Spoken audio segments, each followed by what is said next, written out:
Anyways, that's it for conspicuous news. Now we're going to start the UnFuckIt discussion, so everyone can come on out, turn on their mics, turn on their cameras. I'll roll myself a smoke, because now we're going to talk about the epic insanity of the last 2 weeks. And again, we got the political shit. It's out of the way. We'll push that. We did the political shit. Let's just push that out of the way. We're going to talk about the woo-woo. We're going to talk about the esoteric, if you will. We're going to talk about the crazy fucking shit. So I'm going to start off and say, yeah, go ahead, Maury, hit me. Yeah, I want to comment on your conspicuous news. Just to what you already have said, and this doesn't even get into what you're about to talk about, which I'm sure will build upon it. What you said about Malta and the rest of the world, and we're all seeing that. But for the longest of times, the counterculture, the woo-woo world, the New Age world, all of that conglomeration have been talking about a reset. Yeah. Really? You remember that? In all kinds of ways, shapes, and forms, they're talking about a reset. Well, in that reset, implied in it and really required in it is all of the old has to dissolve. It has to come down in order to reset. And what we're actually really watching is that dissolution in real time right now. And that's what is happening. Now, individually, you've got each little story that you can follow, but if you broaden it out and you look, yes, this, it's all what it is society, the society we've known all of our lives.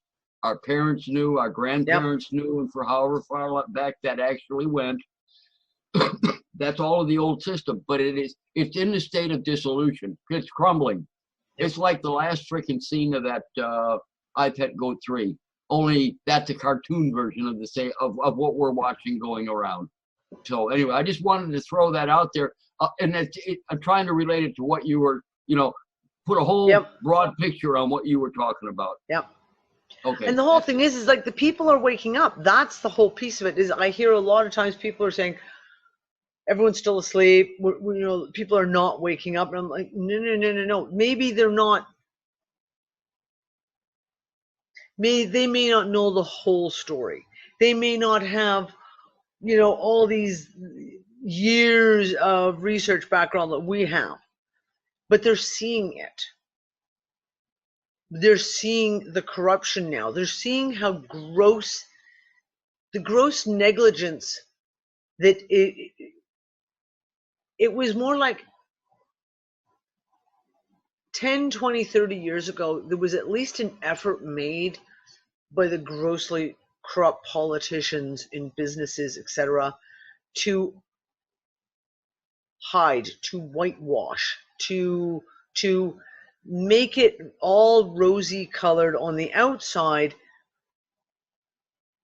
and keep it out of the public's What was that view. Famous quote?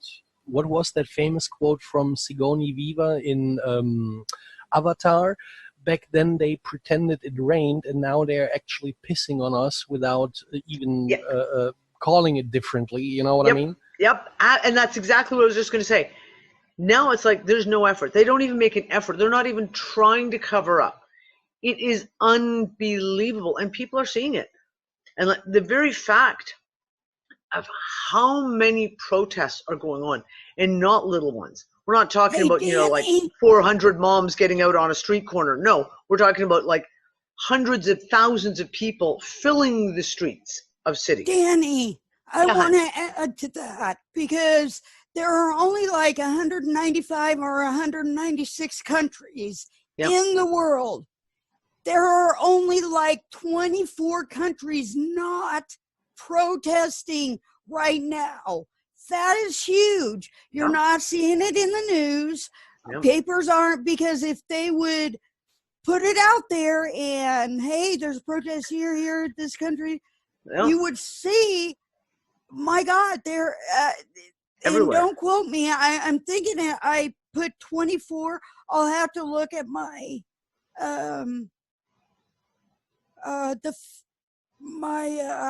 thing I put together on that, but it was like 24, 25 countries out of are the only ones. 196. Yeah. 24 countries are the only ones not experiencing mass protests right now. And this is it. People are done. People are fucking done. Well, you're not going to see it on the news media because they're the official arm of the establishment, the system. Exactly. But what we have now, the only way we know about it is because of the alternative media and the access via the internet. If this wasn't here, we wouldn't know it, Danny. Yep. And we might know our local scene, maybe, if we were paying attention to our local scene, of which you know how it used to be. Yeah. 10% would kind of pay attention, 3% would really pay attention. The rest of them didn't pay hardly any attention at all. That's the way it used to be. But with in the last 20 years, what with the internet and the alternative media rising up, part of the tear down of the old system, preparatory to it. But this is also part of it too. And yes, what JC is talking about is accurate. More people are seeing it, but how are they seeing it? They're seeing it via the alternative media and like what we're doing and other people are doing in their own lives similarly. And of course they're sick of it because it's just going to be a never-ending fucking hamster wheel until we fucking end it. Yep. So people are starting to realize that, I feel. Yep. Maybe, I hope so. People are realizing, and like I said, America is different and Canada is different because I don't know if it's because it's kind of like you have the rest of the world over here and then you have Canada and America kind of to themselves here, and they operate on a very similar level. They don't necessarily see or feel like the way things are being seen and felt like here in Europe. So Europe is much smaller. Countries are much smaller. So when all of a sudden you have the farmers in uprising, and over the course of the last few months, there have been major farmer uprisings all over Europe. France, Germany, Belgium, Holland, where they've literally blocked off roads with their tractors and been like, fuck you to the government. Why? Because the government is fucking over the farmers. Now, in these small little areas, in a small country, people comprehend, hold on, there we go. People comprehend that the farmers are their lifeline. Does that make sense? They comprehend that if you fuck off the farmers, if the farmers can't grow their food, if the farmers can't do these things, that someone is typing, and I'm trying to figure out who's typing. That's me. I'm sorry. I thought my mic was off. I thought you were muted too. I don't know. It doesn't show you as being unmuted. That was really strange. Zoom is being all fucked up again. So when the farmers start protesting, people are a little more open to being like, hey, what the fuck? No, this is a shafted deal. Like this has got to be fixed. Our farmers are getting thrown under the bus. We need to fix this. Where in America and in Canada, somewhat, farmers are like over there. They're kind of separate. They're not. It's not seen the same way as it is in Europe, because in Europe, it's like you have a village and you have farms around it, and you have another village and you're surrounded by farms. And there's a big culture in Europe, to pick up on what you're saying, Danny. Yeah. Don't forget that in Europe, we have a big culture of having farmers that come once, twice a week to certain spots in the big cities, selling their produce, which we're more directly in touch with farmers. Exactly. North America. North America is completely isolated. You know, the farmers, some kind of story from those guys that live in the plains and like Iowa or whatever. Yep. Yeah, over in Europe, we still see them face to face. For those of us who buy from those kind of markets, they're more embedded in our society. Yes, and thank you, Brianna, because that's exactly what I was trying to express. Is that the farming community, the fishing community, like the fishermen, the farmers, they're a very active part of society within the average person's life, which is not the way it is in North America, for the most part. So when all of a sudden you have these things happening in Europe, we're seeing, and again, in America, in Canada, we have really high taxation. The taxation, income tax in Canada is quite high. The provincial sales tax, the GSTs, things like that, general sales tax, they're quite high. But in Europe, it's even higher. So when people are getting to the point where they're literally in a conundrum of like, okay, they're trying, which started the yellow vest stuff. One of the major pieces was, the taxation, and they're talking about adding more taxes and cutting services. And the French people are going like, are you kidding me? Do you know how much I already pay in taxes? No, we can't do this anymore because they're no longer making a living. And that's what I'm saying. Across the world, we're kind of seeing what feels like a point where people are finally getting to the point where it's no longer just two politicians on a TV screen going blah, blah, blah, blah, blah, blah, back and forth at each other.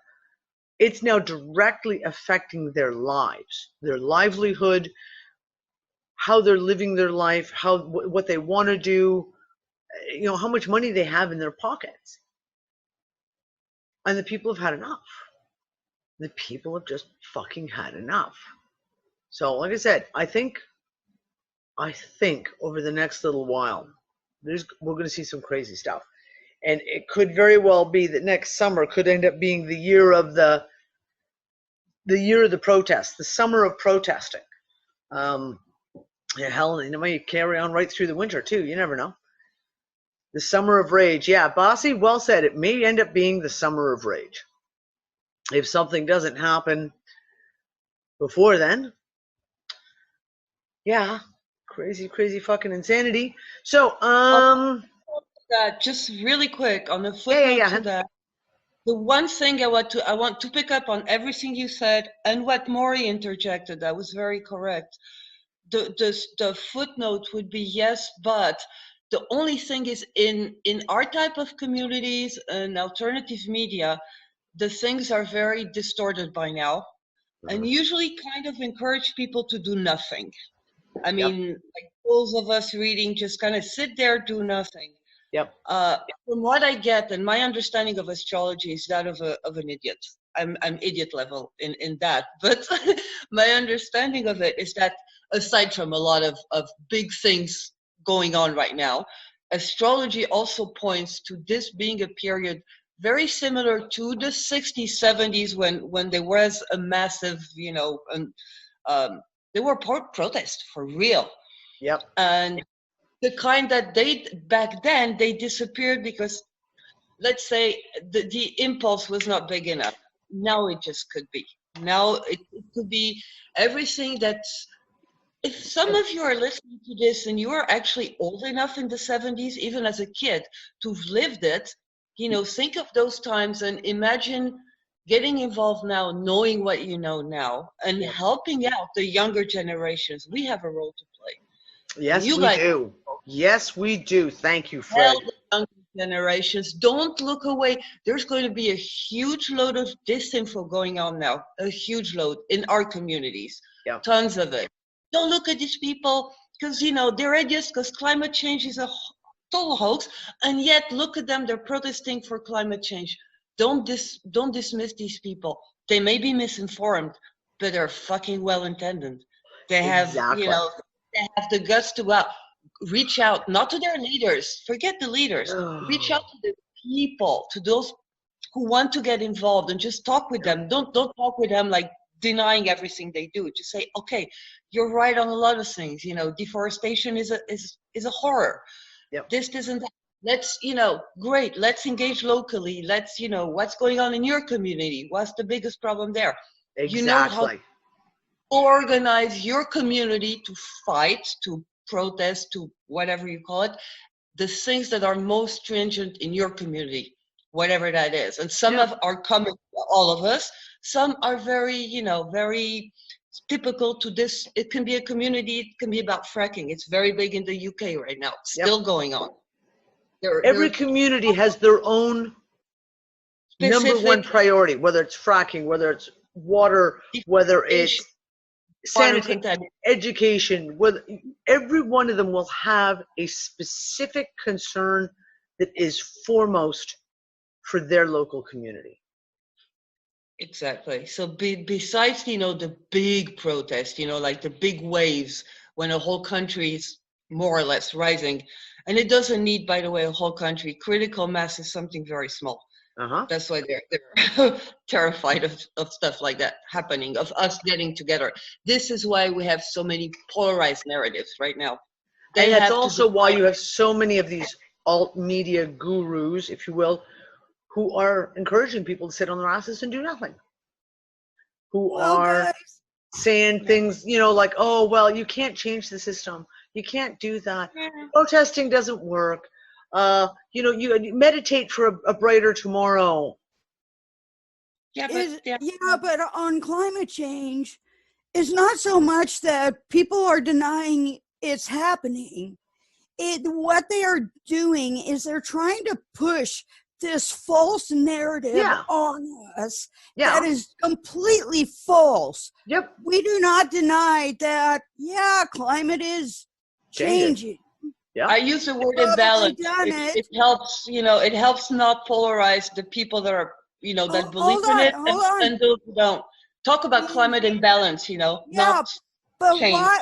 But so they've got us focusing on this negative, right? Climate change. And it's so negative. Why the hell, guys, are we not focusing on clean the planet? Yep. Okay, it's a positive. So fucking start focusing on the positive, because the goddamn climate change is a void moat topic. Hey, in defense, there are people that are positive. Why are you defending the negative? No, I'm not Penny, you're not negative. listening. One second. Just pause, let Bossy finish. There is a movement, if you watch meme sites, I mean, it started a couple of months this year ago, that were like people taking pictures of places they were full of garbage, right? And then they took another picture once they clean it up.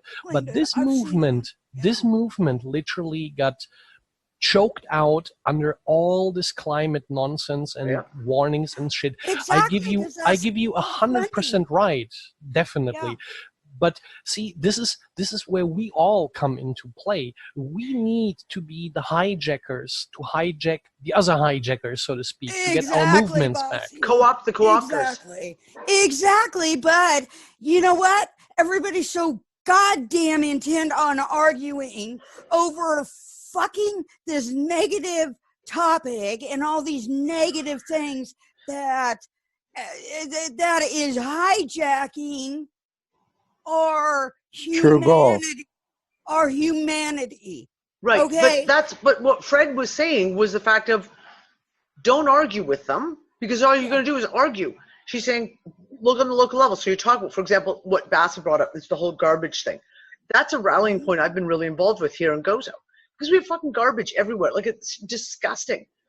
And people started in our very local level Facebook groups taking pictures of piles of trash at the side of the road and then posting it on Facebook and then tagging the local council on it.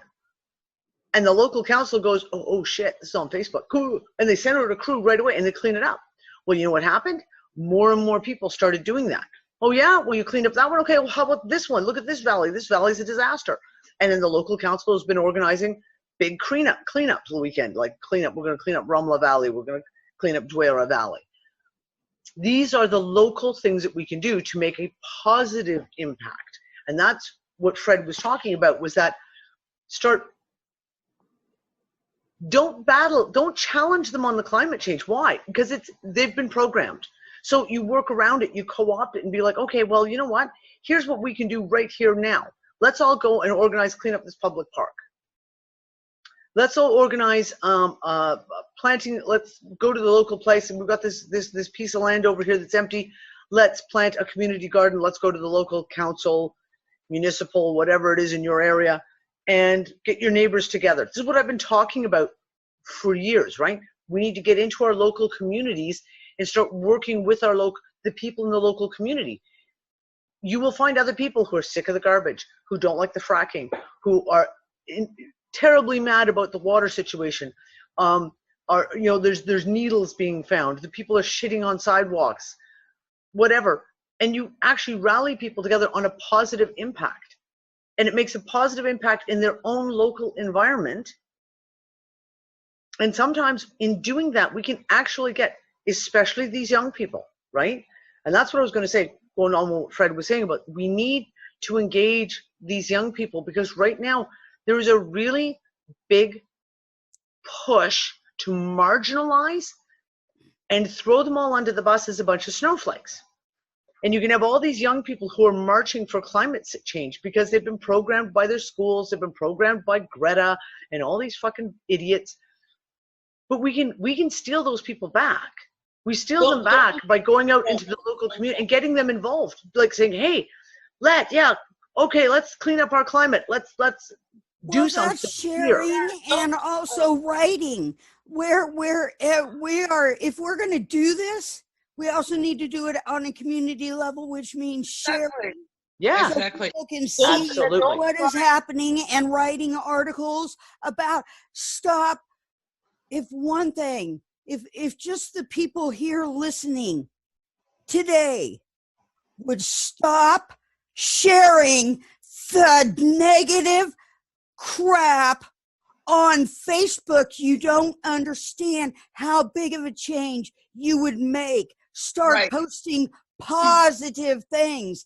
You're right. We can do that. It's a fight you can't win right now with these people because they're being fed that, Yeah. But what hang on, guys. I wouldn't agree. I mean, we all as people have enough power to sway this shit. I mean, I saw in my past by yourself, by your actions. Not yes, by, exactly. What I'm trying to say is, do not, if you run across these people, which is something that, for instance, Penny, who is involved, and she gets, she puts a lot of personal time. She's very involved.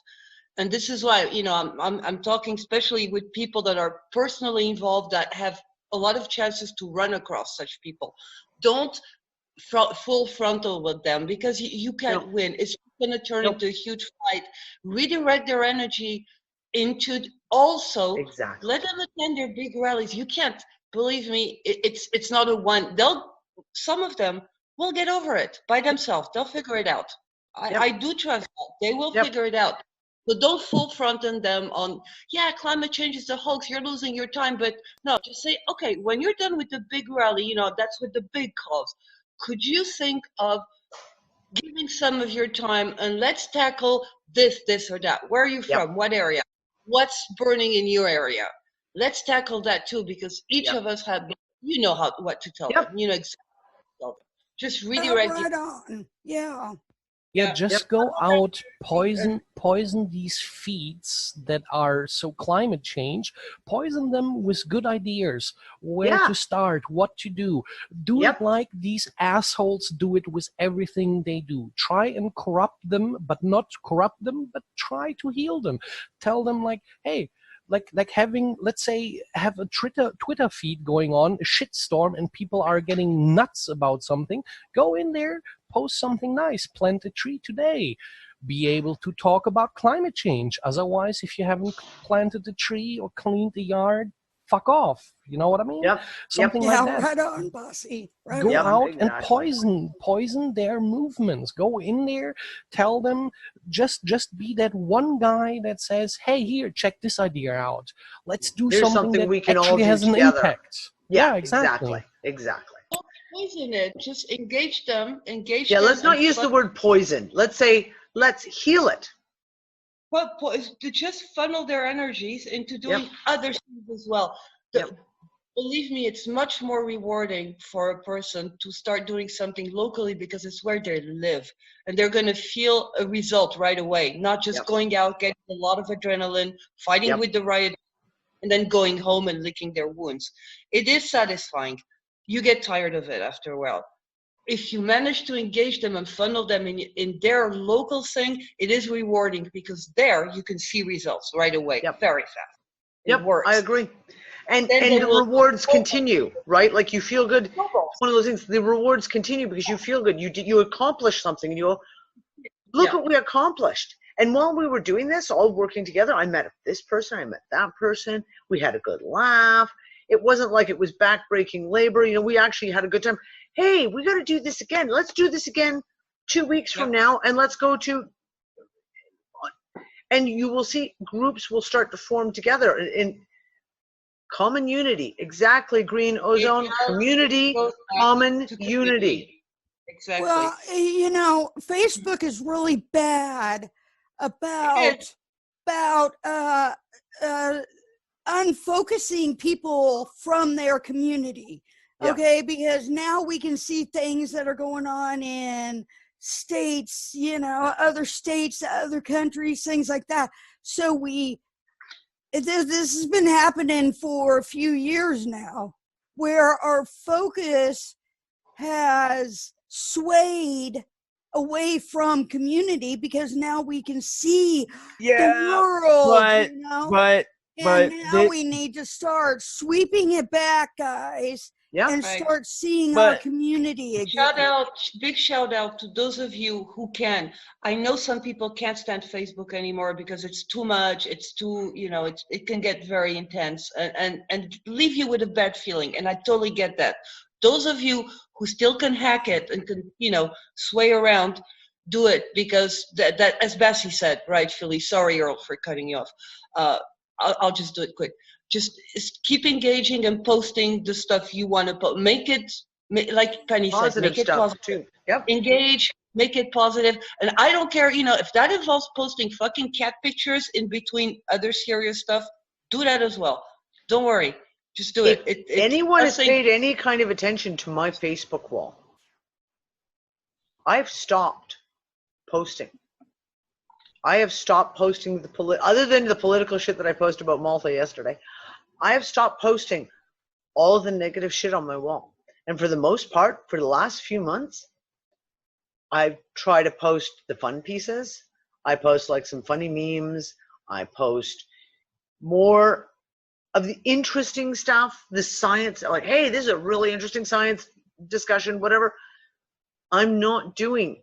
And I made that choice several months ago of like, I'm not going to keep posting. Everyone is posting all the vaccine information. I don't need to put it out. There's more than enough people putting that out. There's not enough people putting out stuff that you can read through and laugh at or smile at or be like, oh, that's really cool. I didn't know that. That's a really interesting invention. It's a really interesting something that someone's made or a discovery, a piece of history, whatever it is. I've stopped for the most part. And it's actually been really, really good. When we went to Spain, I had my laptop with me, and we'll get into the story about the power cord for the laptop in a minute. But I ended up being stuck on just my broken down tablet. It was my only access. And I couldn't make Facebook work properly on, like, I could go in and check my messages. I could go in and check Unfuckers, kind of, sort of, because most of my posts never actually got posted, apparently. But it was almost like a detox. Do you know what I mean? Because now, since I've been back, I go in the morning, I scroll, check my own wall, go to the Unfuckers group, check the Unfuckers group, and then I'm off to another stuff. And then maybe in the evening, I'll go back if there's something that's really interesting. I'll go and I'll post it, etc. But for the most part, I'm not posting stuff, and I'm not spending time because it's depressing, and it is negative, and it's oppressive. It's not just depressing; it is oppressive. And I've literally found myself sitting here, and you almost like an addict where you're just scrolling, and you're scrolling, but it's like a train wreck where you just can't look away. You can't look away, and it's just all negativity, negative, oppressive, and you realize that it almost is hypnotic in the state that it puts you into if you can't break out. And that's why I'm saying, this is one of the things why I keep talking to people about getting up, get out into your community, get off your chair, get away from your fucking computer, get out there and go do something that makes you feel good. That makes you feel good, whether it's something that's a craft, whether it's something out going for a walk, whether it's cleaning up some garbage, whatever makes you feel good. Get out, get away from the computer, step away, go do something. And little tip for those of us who use Facebook, on your feed, you can actually, if you have somebody in your list that's maybe you don't want to unfriend them because they're actually a friend or they're actually somebody you care about. Don't forget, you can go on your feed, you click on the right-hand side of the name. You will have a choice to not see their postings. You will still be friends. They won't be off your friends list, so no problems. You can message each other and all of that. But their post, you will stop seeing their post on your feed. And I had to do that for a lot of people. For a lot of, I had friends from my activist day in the animal activist people who are great people, well-intended, but they post horrible, you can imagine, kind of horrible. I can't see that. So I slowly, all of them, I blow that up, plans by Fred, go for it. He's about to blow something. I love it when he does that Twitch thing. Just make it, use that option on Facebook. It's great. And give a lot of likes to the sites you love, like, those of us that are cat lovers like I am. My feed is half cut up. Every 3 posts I see cat stuff. It just makes me happier. Helps me go through that stuff. I don't have a problem with all the funny little, listen, in our house, because like I said, we're big 9gags in our house. Got 9gag fans in our house. And you know what are our favorite posts? I mean, you get the funny memes, that's so funny. But our favorite posts are the ones where people post like a little 10-second video of their dog doing something silly. Or like there was one, a mama otter just holding her little tiny baby and like kissing it, literally kissing it. I love that. How can you not love that? And you can sit there and say, oh, it's just like cat pictures. But if you enjoy it and it makes you feel good, do what makes you feel good. Don't do what doesn't make you feel good. Go ahead, Earl. So this has been going on even before Facebook. Because with newspapers, television, the local news stuff just feels like real fluff like pieces. Yeah, you'll hear about murder, you'll be hearing about it, but most of it's not really talking about anything at all. Yeah, you'll get the there's something going on at the downtown mission and all that. Great. Yeah. But you're not getting that. When they say local news, they don't really mean local news. What they mean is, here we'll give you a bit at the beginning of your local news, but then we'll go into the international bit and all that. Donald Trump did this, and Democrats did that, and Trudeau did this, and it's like, so it really is it's all a mess. Like, yes, we can blame Facebook, but it's not just Facebook. No, Facebook is a symptom. Right. Facebook isn't the disease. Facebook is just a symptom that's like the rash that we can see. We don't know how to really use the tool of Facebook. we don't, like, we're using it, but we don't really know how we can really, craft our messages. Oh, yeah, we do. Some of us do. Some No, of us I do mean, very, very well. No, but I get what you're know, saying. People are like posting it, but that's what Facebook was created for. Facebook was created to do exactly what it's doing.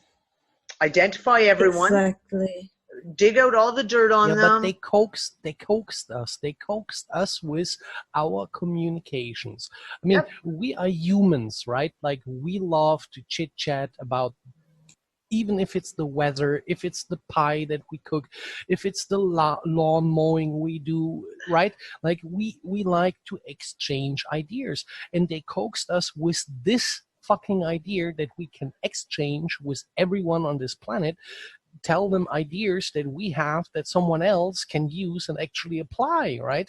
Yeah. Like, they coaxed us with this into this weird cyber world they created for us to control us. And see, now these days there are voices now from actually the opposite side that you would actually expect it to shut down social media for good, right?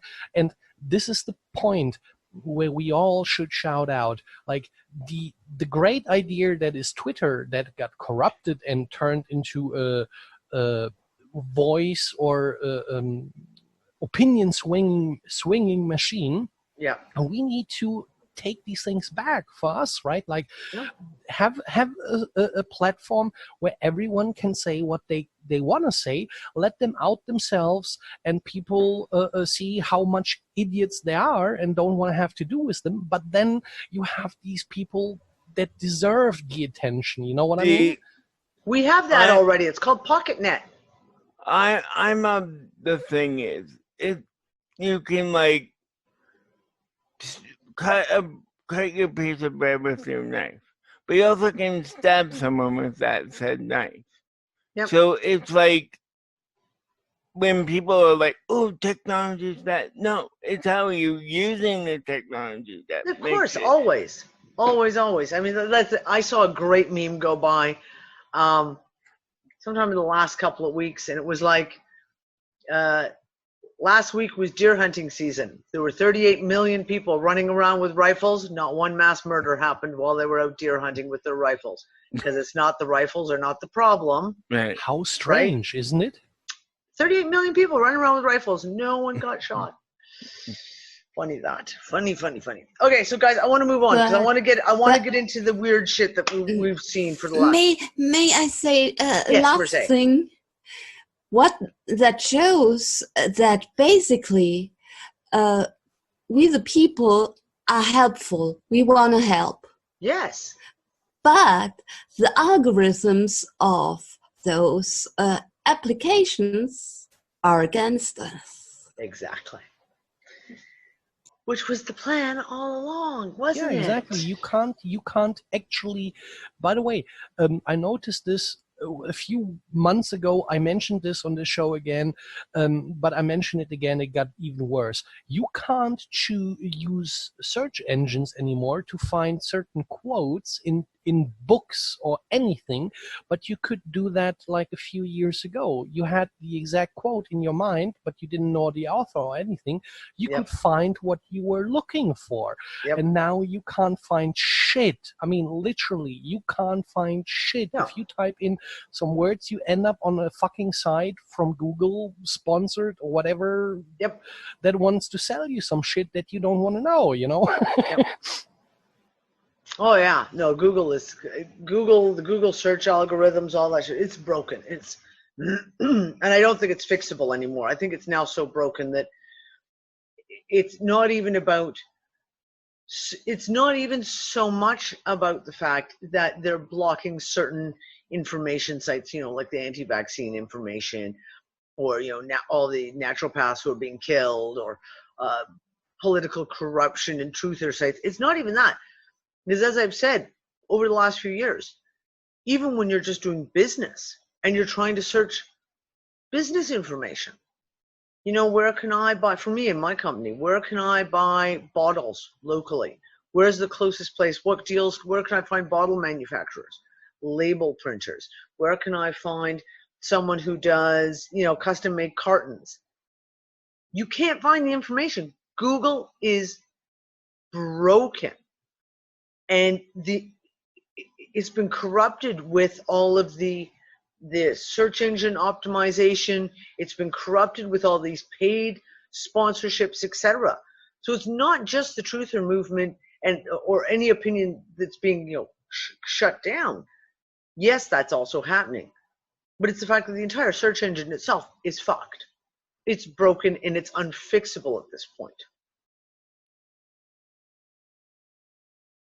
I want a big call out to everyone on Twitch land. Hi, everyone out there on Twitch watching on the live stream. I'm sorry I didn't get the links out quite quick enough today. I got sidetracked. I was doing several projects, so I kind of came busting in half an hour before the show and then realized I hadn't done any of my pre-homework.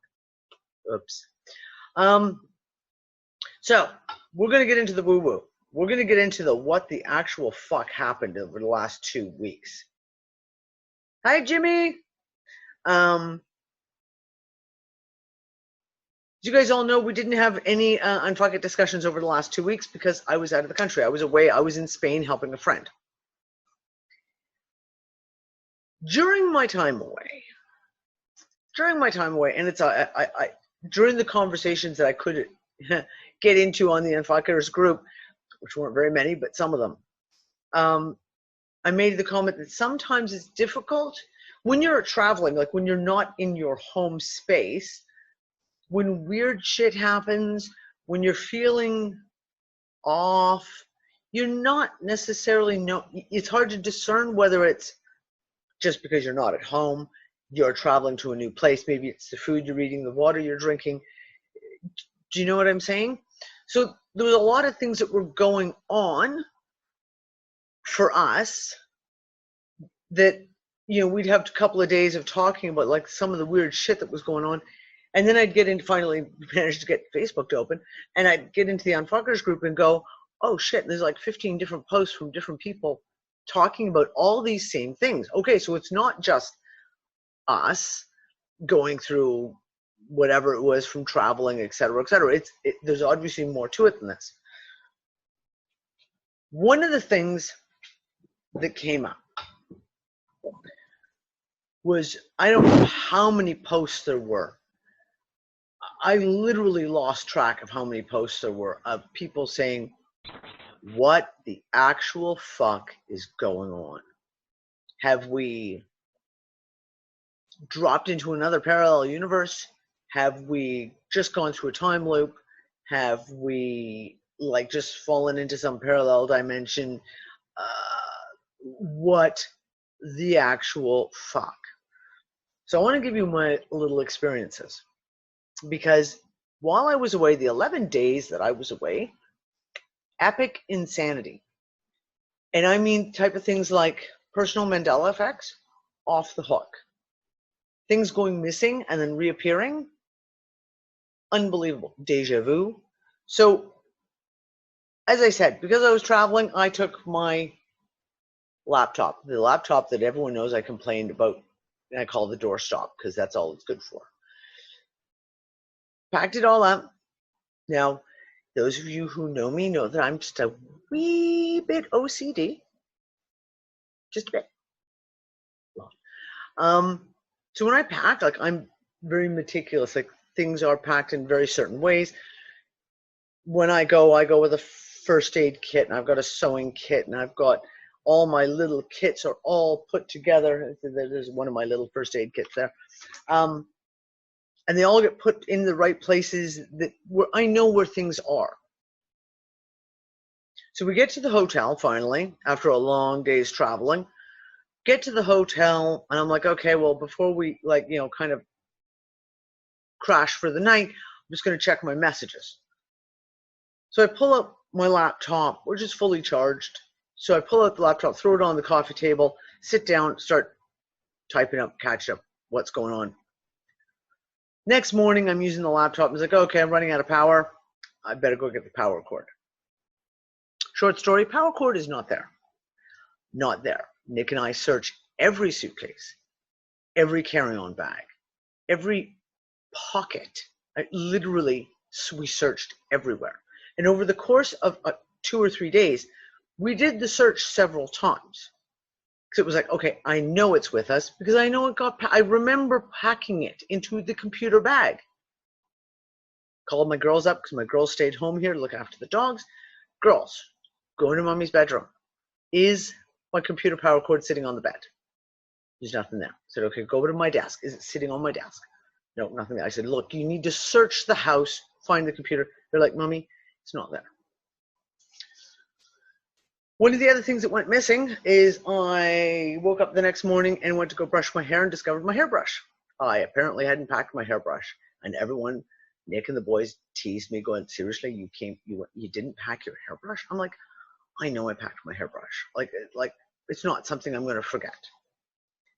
And there were several other things like package of toothpicks that I always travel with wasn't there. And I know exactly what it was in my first aid kit.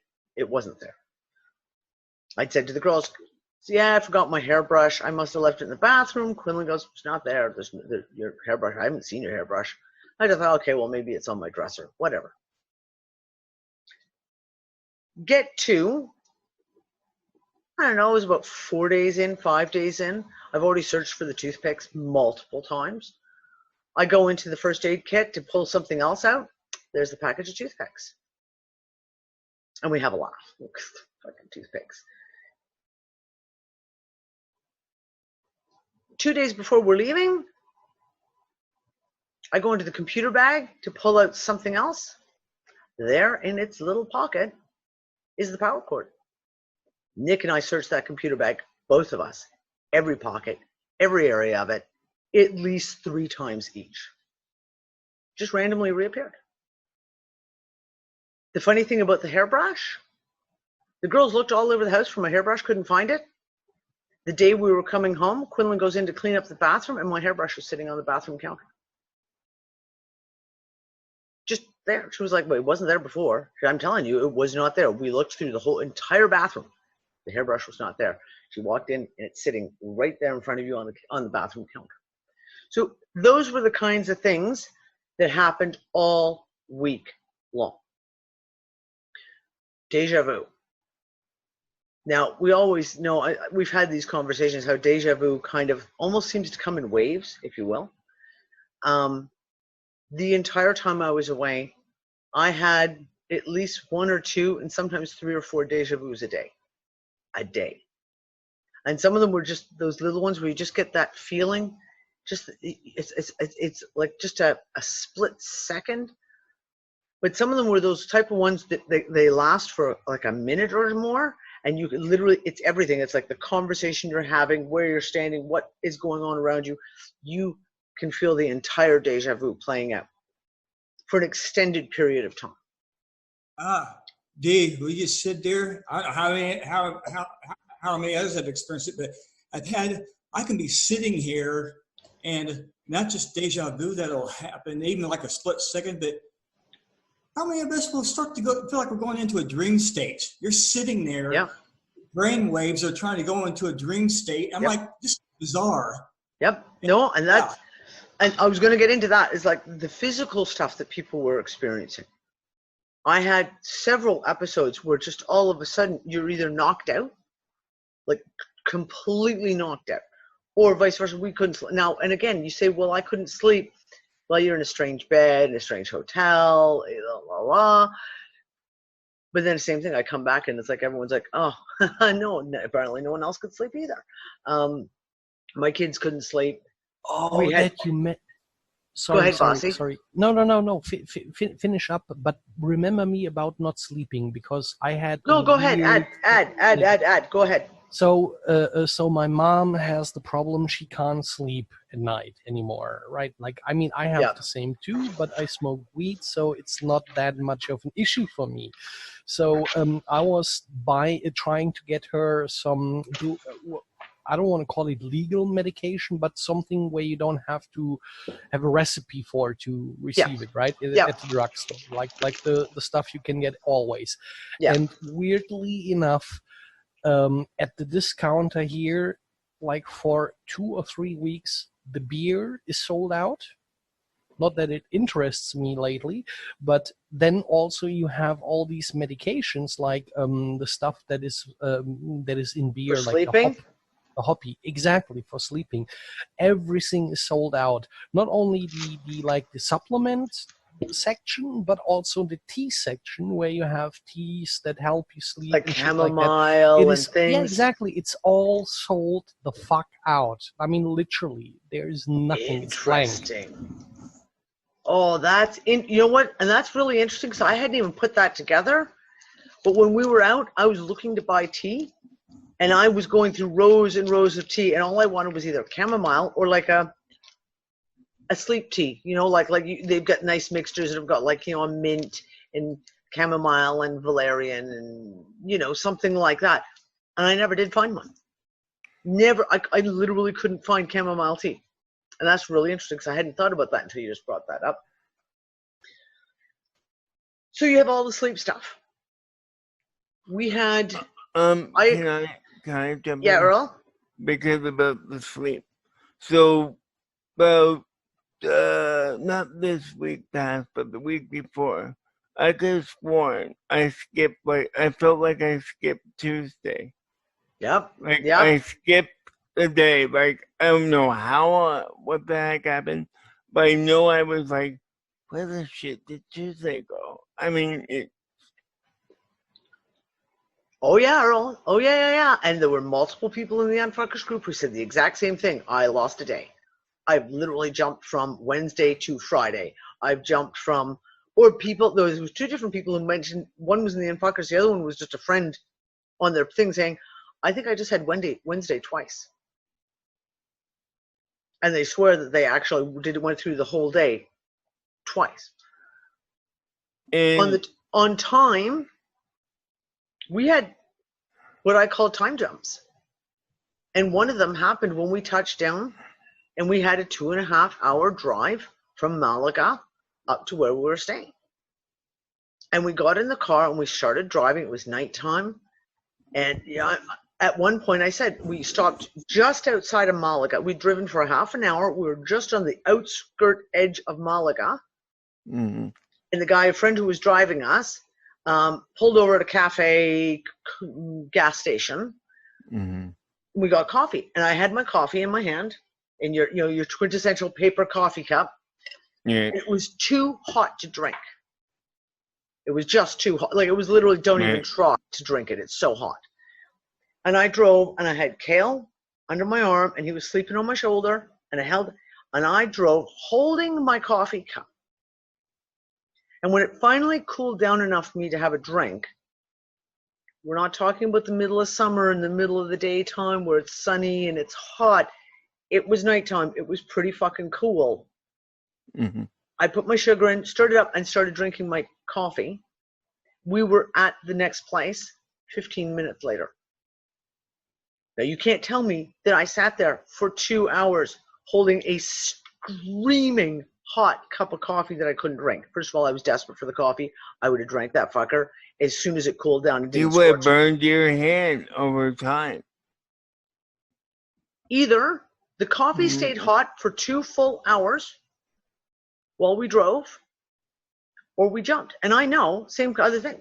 When I sat there, it was just like, well, we've got to still be, we've only got to have been driving for an hour, so we've still got to have at least an hour and a half. And you're like, oh God, another hour and a half. My arm's already tired because Kale's asleep on me. And I'm like, and then I looked at a sign went by, and we were like 25 kilometers from Roquetas. And I was like, that's a time jump.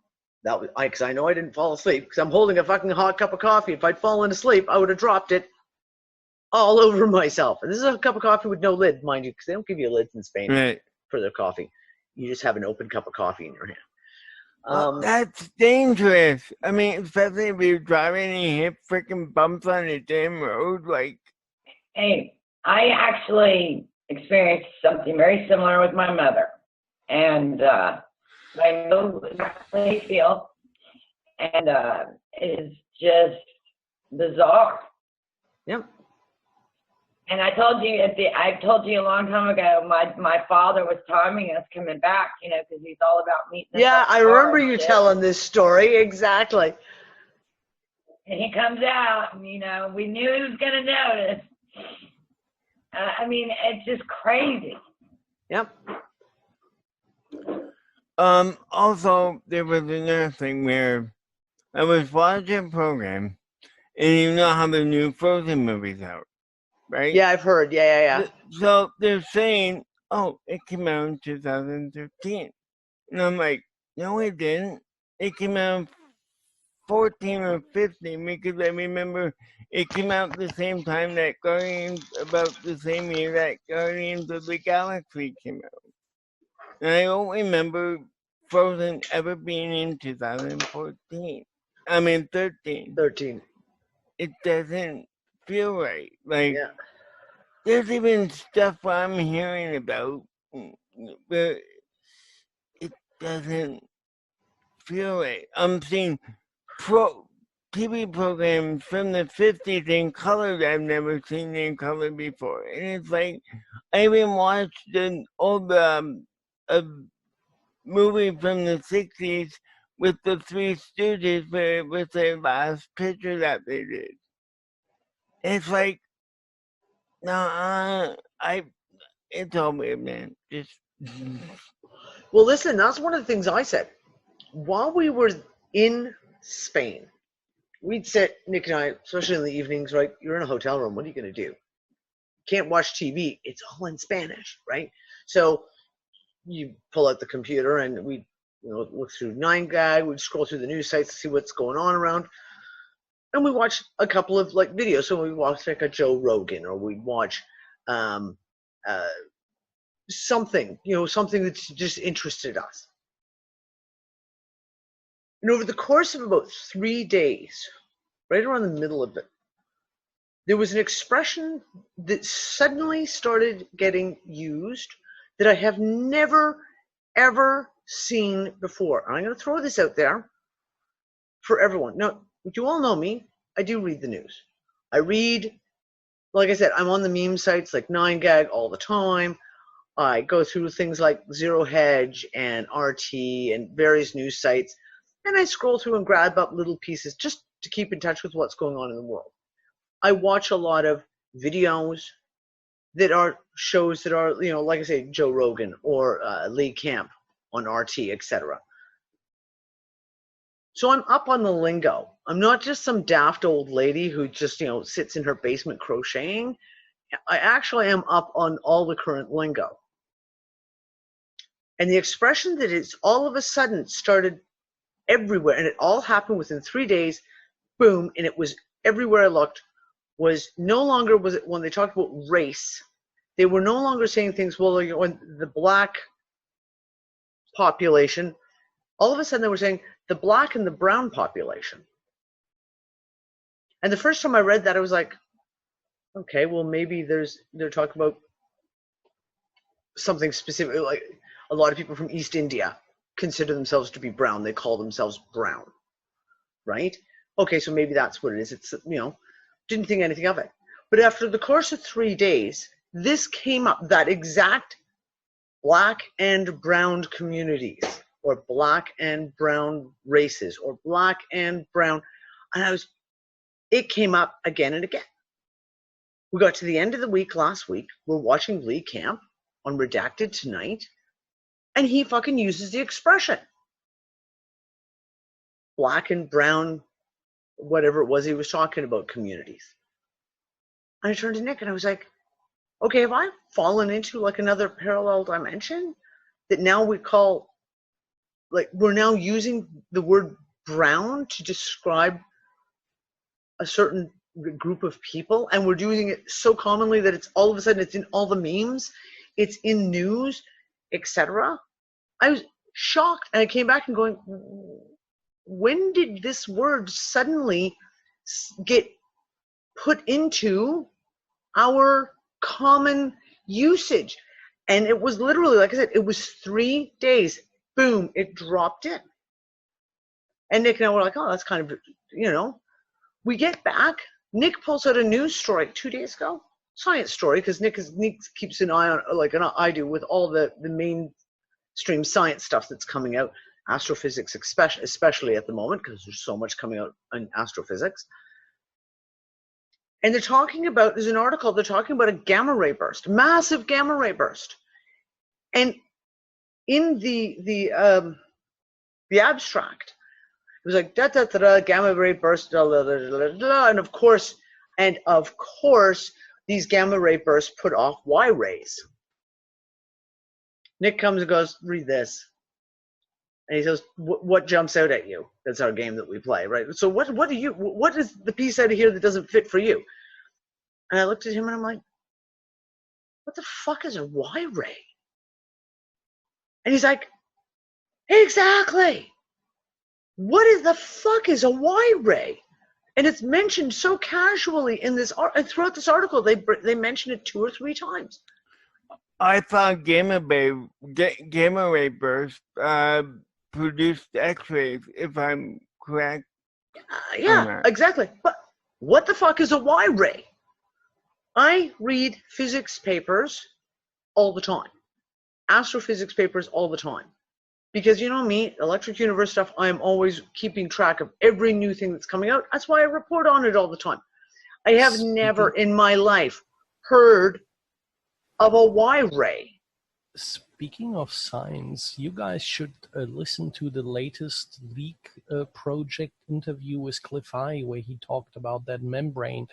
And oh yeah, that that's a major deal. Literally, I mean, like he said, what science said is literally confirming the electric universe theory. Yep, absolutely. But hey, let me just troll a little bit about the gamma rays. Over here we had, I said a couple of shows again, we had this fucking documentary about gamma rays, how dangerous they are, like a loaded pistol every time pointing at some planets. And they actually sat there in TV, and I laughed with a friend when they said, like, yeah, you get hit with this hyper light speed force of the gamma rays, but that's not the worst thing after it fried the planet. 5 years later, I repeat, 5 years later, you will be hit with radiation that kills everything. And we looked at each other like, wait a minute, 5 years later, that means we are somewhere else. So how is that radiation hitting us when we are 5 years ahead in time and not anymore where we were when we got hit the first place, right? Well, like, speed. It's speed that it travels at, and that I get. That I totally get. So it's lagged behind. It comes 5 years later, but 5 years later you are orbiting the sun, supposedly, that is moving in the Milky Way, and you're out of, harm's ways. So the science that they teach us these days is fucking full of holes. They don't even have formulas to time and time dilation and what happens 5 years later, even though you're 5 years later in your life. You're like, it's like someone shoots at you 5 years ahead, right? And you're 5 years later in your life, and you're like on fucking Hawaii, right? Like, and not anymore at the place you were before.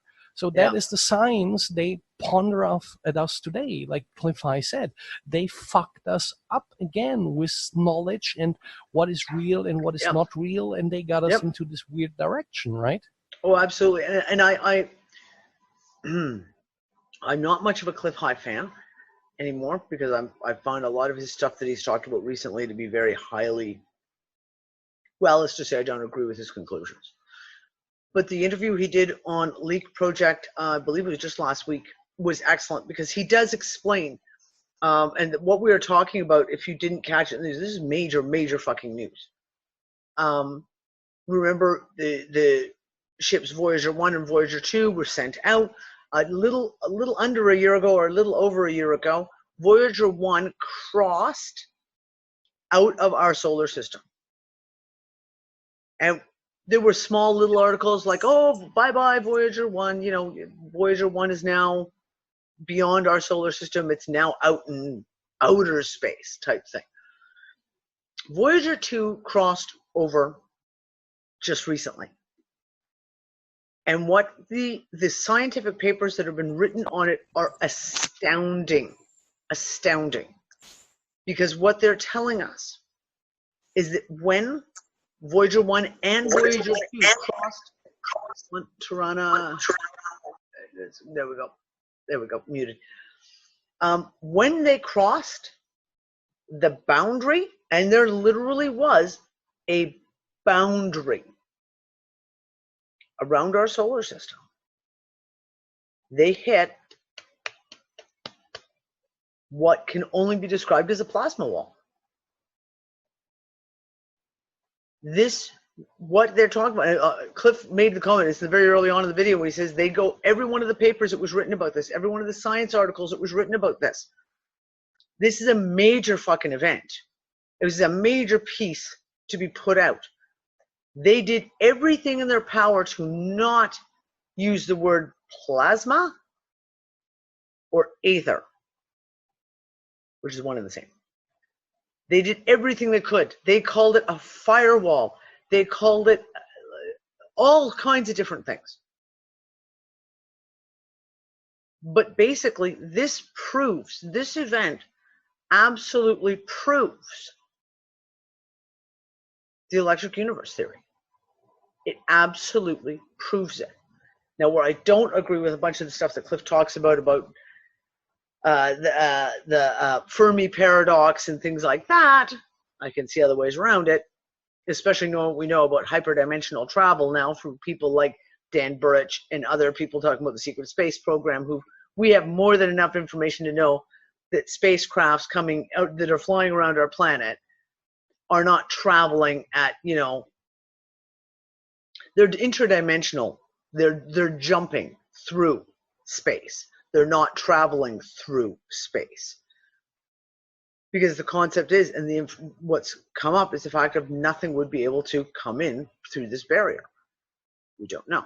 It's very, very interesting. It's a very, and yeah, everything we've been taught in major science, in high school, in university, etc., throw it out. Actually, this is my thinking, it would be faster to go interdimensionally than actually go through space. Oh, of course. Dune, folding space. Exactly. Well, there is a weird way, like people like Nassim Haramein talk about that, like every sun's supposed to have sort of a black hole or a singularity at its center, right?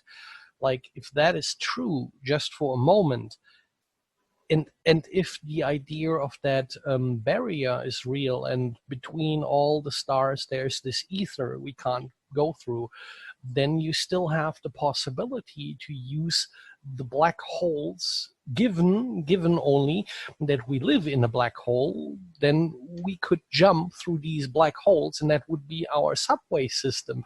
And I mean, people that looked religiously over years at the sun, like the telescopes and what they have, like the SOHO satellites and shit. I mean, there is a lot of fucking shit around the sun, and it is big. I mean, fucking big, like almost like 100,000 times the size of Earth type shit. Big. Exactly. So that would be one option. But then you see, you have these weird bugs around the Earth that seem to just be able to fly, like within the solar system, in quote marks, with warping around, speeding around. But then you have also these critters, or let's call them boomers or whatever, like these objects that are jumping literally around. One frame they're there, and one frame they're gone. They're gone. I mean, with no perceptible acceleration. Exactly. If they had acceleration, you would see them in another frame. Like even if they go with light speed, you would caught them on another frame, because these distances are so fucking vast. I mean, think about it. 8 minutes it takes until you see if the sun is there or not anymore, right? Like 8 minutes it takes for the light. Yeah. Well, this is it. I mean, and this is one of the Josh Rogan interviews I always suggest everyone listen to is one he only did maybe about 2 months ago, with Commander, his name starts with an F. It wasn't Franklin, it wasn't Fraser. Damn it. This guy is Air Force Commander, U.S. Air Force Commander. And he's talking about the UFO sightings. He's talking about the one that was released by the Pentagon. The Pentagon actually verified this one UFO sighting. And it is an incredible interview to listen to, because this is what he's talking about. He's talking about these things. It wasn't just that they moved fast, because they moved fast. It's the fact that they were able to jump and appear and disappear and jump in no space.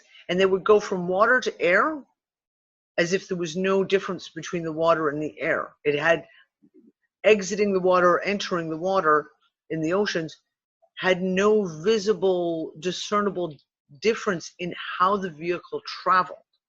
Yeah, and keep in mind, if you dive into the ocean, every meter increases the pressure on you, right? Like, if you ever dive like in a big ass pool that takes you a while to reach the ground, pressure is a fuck lot, right? Space, there is not much pressure, but if you dive we don't into know the that. ocean, we don't know that. Yeah, exactly. We don't know what space is. But if you jump and you do not have to pass the ether, there's no pressure, right? You're in the vacuum. But if you dive into the ocean, there is pressure, and that is amazing. And yet these vehicles showed no. And yeah, sorry, Laura, you're absolutely right. He was a pilot for the U.S. Navy. So that confuses me. I'm sorry, I don't get how the Navy has pilots, and it just confuses me. You guys in America, seriously. Army, Navy, Air Force. It's quite easy to discern this. I don't know why you guys have to fuck it all up. I don't. Ships have air. I know. It's all very confusing to me, and probably to everyone else in the world too, because it just doesn't make sense. But they have carriers. They're in the water. They're ships, and that's like a whole different department, right? Whatever. Yeah, but see. This is why it doesn't make sense. If you have a navy, why is that navy not into fucking space? That does the same, right? Like, space is kind of the same as water, right? Like, who knows, dude? I think that's an Emmy, guys. That's an Emmy for sure. Because Navy always used to be about water. And all of a sudden, and that's been, what, a decade? All of a sudden now Navy's air and has all these planes and crafts. I think it's it's all very confusing.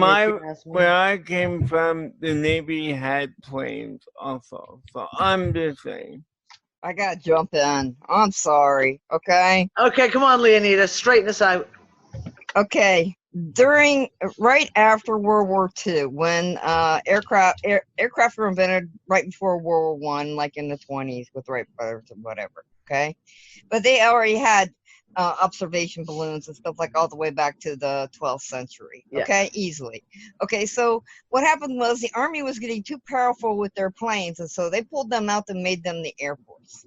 Okay. But the Navy was always talking about sea power and how sea power was how to rule the world. Okay, this is naval history. All right. Yep. Okay, Marines come into this because Navy. And that really fucking confuses me. So yeah. Marines come into this because they were the ground soldiers on the Navy ships. In other words, the Marines were the ones that were the policemen on the Navy ships to keep the sailors from, their pillage and plunder and raping and all that other crap. Okay, so that's what they use the Marines for.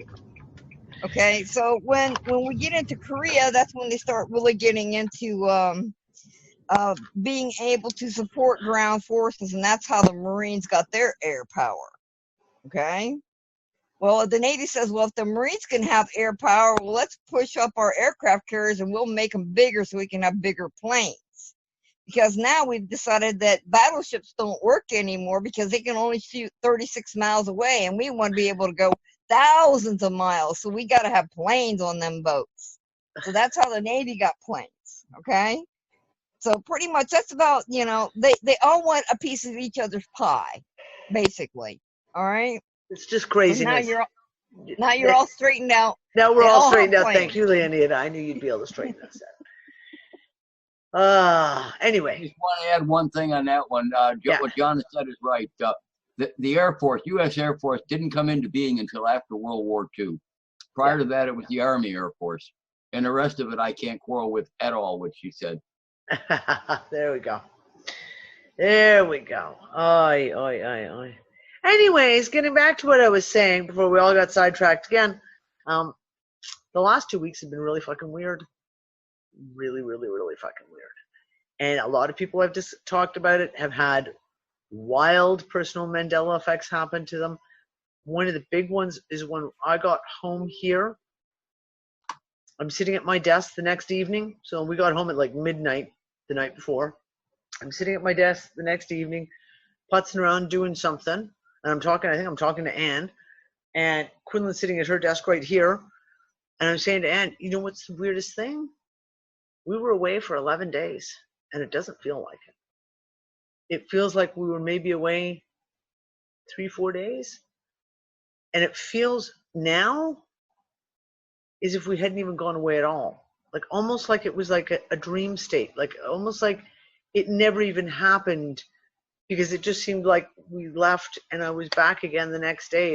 It felt really, I was trying to explain it. And Quinlan pipes up and goes, "Oh my God, Mom."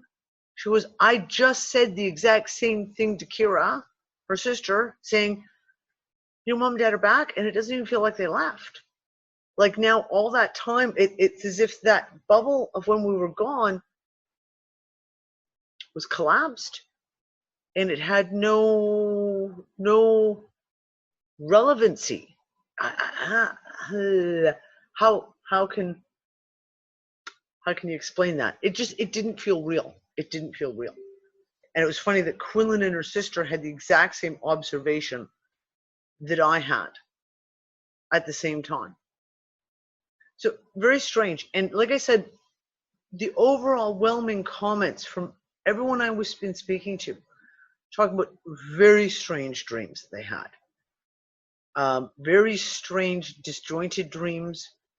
Very strange, like I say, those kind of personal Mandela effects that you have in your own life, not because who cares about, you know, like the pop culture stuff, but literally stuff that was happening within your own life. Conversations that apparently then never happened. Conversations that happened and then like I was saying before the show, my sister brought the 2 dogs into my bedroom. Yep. And I talked to my friend. She goes, "Wait, you have 2 dogs? I thought you had 1 dog." I go, "No, we have our dog. My sister has her dog, which is our dog's mother." And so then I go, "Well, it's because she's living with us." And I'm like, "Wait." And she's like, "Wait, your sister's living with you? You never told me that." Meanwhile, I could have sworn I told my 2 friends from Discord that my sister was living with us. You know? Yeah. And like I said, conversations that happened but didn't happen apparently. I've been getting flashes where I feel like I could see into like another realm, another room, whatever, and it's weird. I've had where I blacked out and had where I think I was with someone, talking with them, don't remember conversation, but I know I was with them and all kinds of weird shit, you know.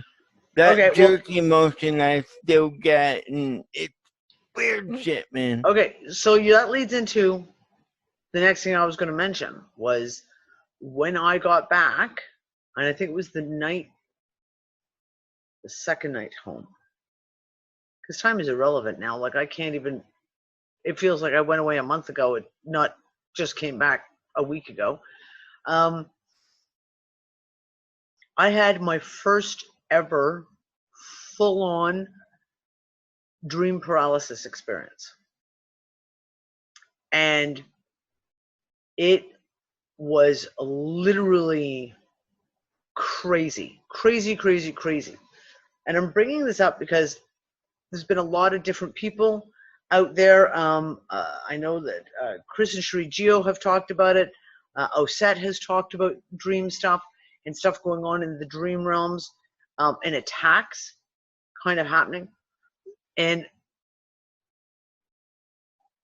I was saying I was in a dream, and I was outside somewhere. It was quite green. It was quite sunny and very lovely outside, and I was having a conversation with someone. And as I was having the conversation in the dream, I could feel a pressure around, if you can imagine, like a band around my diaphragm area, lower ribs, your diaphragm, as if someone was pushing down on me. I didn't think anything. You kind of just don't really pay attention. And the dream continued, and I was still having this conversation with this person.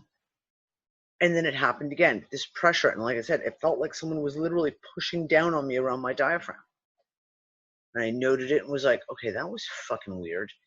And I consciously kind of popped myself out where I began lucid dreaming, where you take control of the dream and I can look in at the dream and watch what is happening. And the dream's going on, and the two characters, if you will, in my dream, me and this other person, are still talking. And I felt it again. And I was like, okay, something is going on. Something is wrong. What the hell is happening? And it was like, okay, time to wake up now. And I woke myself up instantly. And I laid in bed. And I'm just, laying there still, waiting. And then I felt the pressure again, pushing down on me. And then I tried to sit up. And I couldn't move. I was that complete sleep paralysis. I could not move. So I started like mentally screaming and trying to scream, trying to make noise to wake up Nick. And I started literally, it was like trying to yell for help. And it happened 2 or 3 more times. And finally, Nick, I made enough noise that Nick woke up.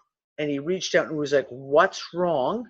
And the moment he reached out and grabbed my shoulder, was like, okay, what's wrong? Are you okay? It released it. It released and I could suddenly speak again. I couldn't properly move, but I could speak again. And I was like, grounded you. I said, someone, I said, no, I didn't say someone. I said, they're trying to pull me out. They're trying to pull me out. And that was my absolute first conscious thought was, they, whoever they are, was trying to pull me out of my body. And I laid there, and I knew, that was the other thing, is I knew when I was laying there and I couldn't move, I knew my eyes were open, and I was looking up, and our room is quite dark, but you still have that residual light that kind of comes enough to be able to, and I could see dark shapes moving all around me. Dark shapes moving around me. Shadow being? Because I couldn't see. Okay, hold on. I couldn't see discernible features or anything. I could just see shadows moving all around me. And once I woke up, I got up, got out of bed, went to the bathroom, got myself a drink of water. And as I was walking through those shadows, my eyes are wide open, I could still see all the shadows moving around me. I didn't feel any fear. That was the thing. I was talking to Anne about it the next day. And I said to Nick, there's no fear. It's not like you wake up and you're like petrified going, oh my God. There was no fear. I was pissed off. I was fucking angry. Mm. But it was very calm. And when I got back into bed, I didn't have any, it wasn't like fear I was nervous. About going back. Yeah, I wasn't afraid of going back to sleep. I was just like, okay, fuck that shit. And I laid down and I was out. I mean, literally the moment my head hit the pillow, I was sound asleep again. And I woke up the next morning and I sat there and I laid there in bed and was like, that was one of the most bizarre experiences I have ever had. Because the pressure on my diaphragm was literally as if someone had hands and was pushing down on my diaphragm. I could physically feel I was being pushed into the bed.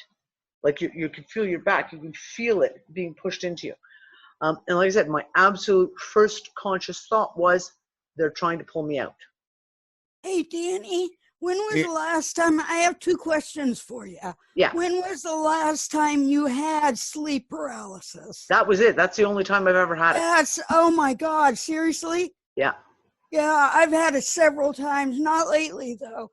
Okay, second, hold on, because now I just lost my train of thought.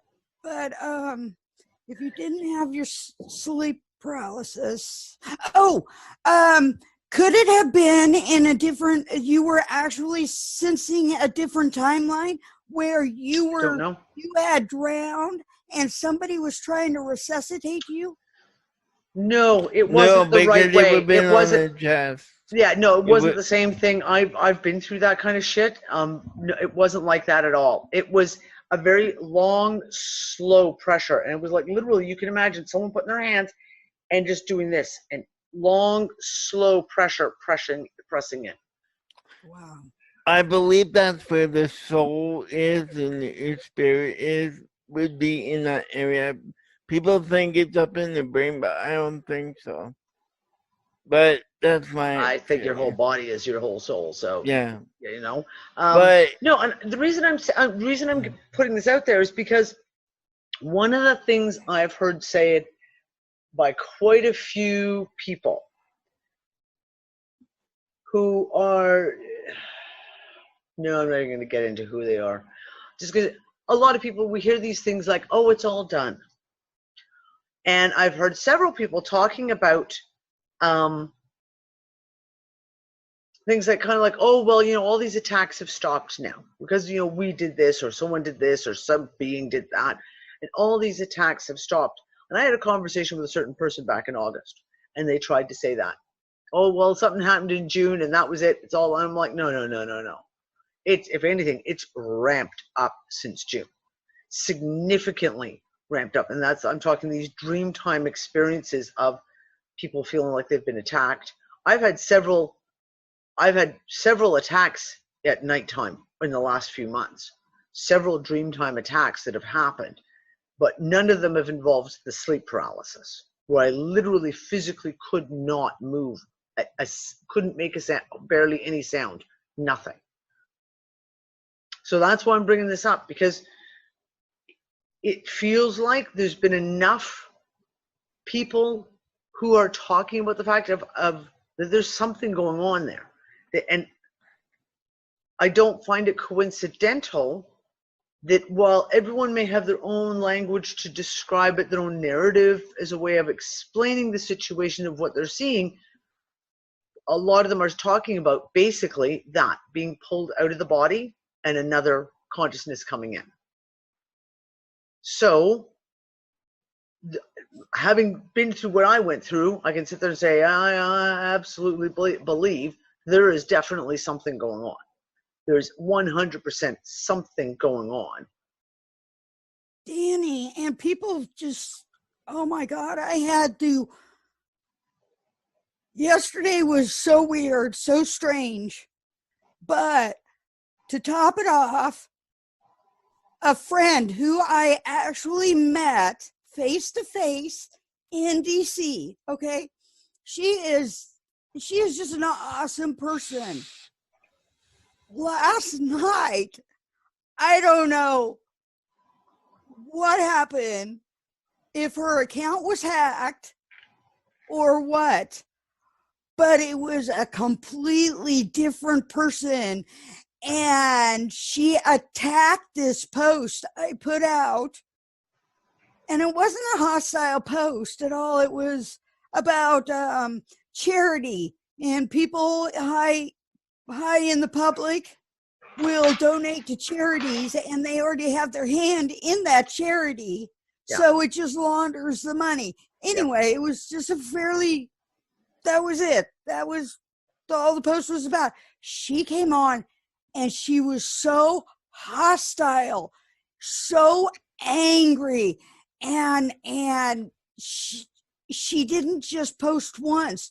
She just kept posting and posting and posting like a algorithm bot, how they automatically post, Yeah. you know, and they just keep posting and posting. And most of it didn't make sense. And then it would be a compliment, right?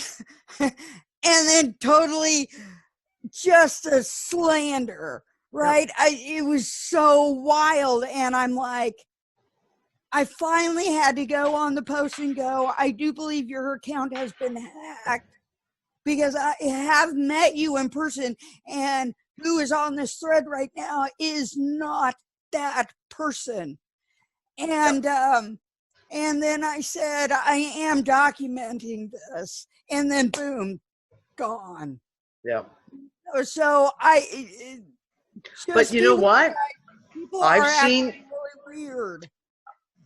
I've seen several people in the last month, or let's say not seen, experienced several people in the last month literally lose their shit. And it's like you say, it's not even just like, we all get triggered. We all get triggered occasionally. Someone posts something, someone says something, you get triggered, you get angry, you get sad, whatever. But what you're talking about is like where they completely change, where they don't even feel like that person anymore. It's as if yeah, it's not them. Gone. It's not them. Yeah. That person is gone. And I always make the line from Men in Black, wearing an Egger suit. You know, like you're just wearing an Egger suit, just wearing whatever that friend is. They're just wearing, someone is wearing them as a suit type thing. It's a public post, guys. I would recommend going to my profile and reading it seriously. It is so bizarre. And this person, like I said, I have met her. She is the sweetest. And yes, she is a stout Trump supporter, but she had an excellent head on her shoulders. I mean, just a beautiful person. And that was not. Yeah, like I said, it's happening everywhere. It's happening everywhere. Bollinger over there in Twitch, I agree with you. At least our planet has chocolate. At least our planet has chocolate. If I jump over to a new timeline that doesn't have chocolate, I'm out. That's it. Game over. So yeah, guys, I'm gonna start tidying up for tonight. Weirdness abounds. Anyone watching? Fuck off, mosquito. Yeah, we said it's fucking almost December. We still have mosquitoes here. Anyone out watching this video afterwards on YouTube? If you had any wild and crazy experiences over this last 2 weeks, let me know. Like I said, I have a substantial list of them now. And some of them are crazy, crazy, crazy. There seems to be, and then last comment for the night on this one, a wave of people leaving again. There's been a lot of deaths recently, and a lot of, and I don't mean celebrity deaths either, whatever. I'm talking in people's personal lives. All of a sudden, there's another wave of this going through, people having serious health issues suddenly coming up, and animals as well, our furry friends. So again, the geomagnetics have been crazy. Schumann stuff has been crazy. We know from the little bits that they're leaking to us that there are massive energy waves hitting the planet. And obviously there's some people who are just not, however you want to look at it, whether it's just their time, whether that's what they want to do, or whether the energy is just overwhelming. Look after your loved ones. Kind of keep an eye on everyone. Keep an eye on your friends and family and the people around you, animals around you as well. It's kind of a time to be very, very, very, very conscious of looking after each other at the moment. But it also feels to be like it's a very powerful time, if you will. A very powerful time of we seem to have, I don't know, I'm going to say more healing capabilities, if you will, than ever before. So we got to use it. You know, look after our look after those people around you. Go away, fly. We are finished a Fringe, so movie night tonight. I haven't come up with a movie, so I'm going to put up a movie poll. I'm going to start a movie poll as soon as I close down this tonight here before I go to bed. I got to go to bed. I haven't slept in fucking ages. I need some sleep. We'll put up a movie poll. Put powder in there this time. I told you guys to add it yourselves. I told you when I put up the last poll, I put up the poll, you guys add your own recommendations and everyone vote on it. Yeah, I saw that too. I was like, the only reason. Yeah, Deb, I want something silly, slapsticky too. I think we need something that's really light and funny and not something that requires thinking at this point, because fuck. Men in Black. Jules, I don't know if we could do Idiocracy, because wow. It might be a little too close to home to watch Idiocracy, but I don't know. It would be a funny one. So that's Sunday night movie night. Hey, real quick, like I said, the only reason I added Ready Player One, it popped in my head. And that's why I mentioned on the comments. So yeah, I was like, it didn't have to be played. I could have waited. We watched Ready Player One this last Sunday. But I mean Serenity. We ended up watching Serenity. Oh, okay. Hold on, just trying to catch up because everyone's going off. I've got both chats open right now. I've got the Twitch chat and I've got the Zoom chat. I'm trying to catch up with everything. Okay, hold on. Yeah, so we'll pick a movie. I think we need a fun movie. I think we need something that's fun and just not too heavy, because I don't know that I can take heavy right now. I'm so tired. Oh, look. Oi, Ben, we're just shutting down the show. We're just about to say goodnight, but we'll hang out for a little bit afterwards. Yeah, I just heard you saying, I don't know if I could take Insanity. I was like, oh, maybe I'll drop in right now. Okay, so I'm going to say goodnight to everyone out in Twitch land. We'll see you next Wednesday night. That's what I wanted to tell you. You guys know there's the new Mandela Effect movie. It's being launched December 6th. I am going to be interviewing the creator of the movie, or I'm going to be on a panel that will be interviewing the creator of the movie this coming Monday night at midnight my time. There's myself. Oh shit! Names. Hold on, guys. I'm going to be really embarrassed if I don't get the names correct. So it is myself, Cynthia Sue Larson, Brian Thomas McFarlane, and it's terrible. I can't remember the other person. And there's one other person. And we are going to be having a roundtable discussion with the creator and director of the Mandela Effect movie. That'll be this coming Monday night at midnight. And once I have the details of if it's being live streamed, I will make sure you guys all know in advance. So that's it for me. I will talk to you guys Sunday night for the movie and next Wednesday night for the UnFuckIt discussion. Bye, guys.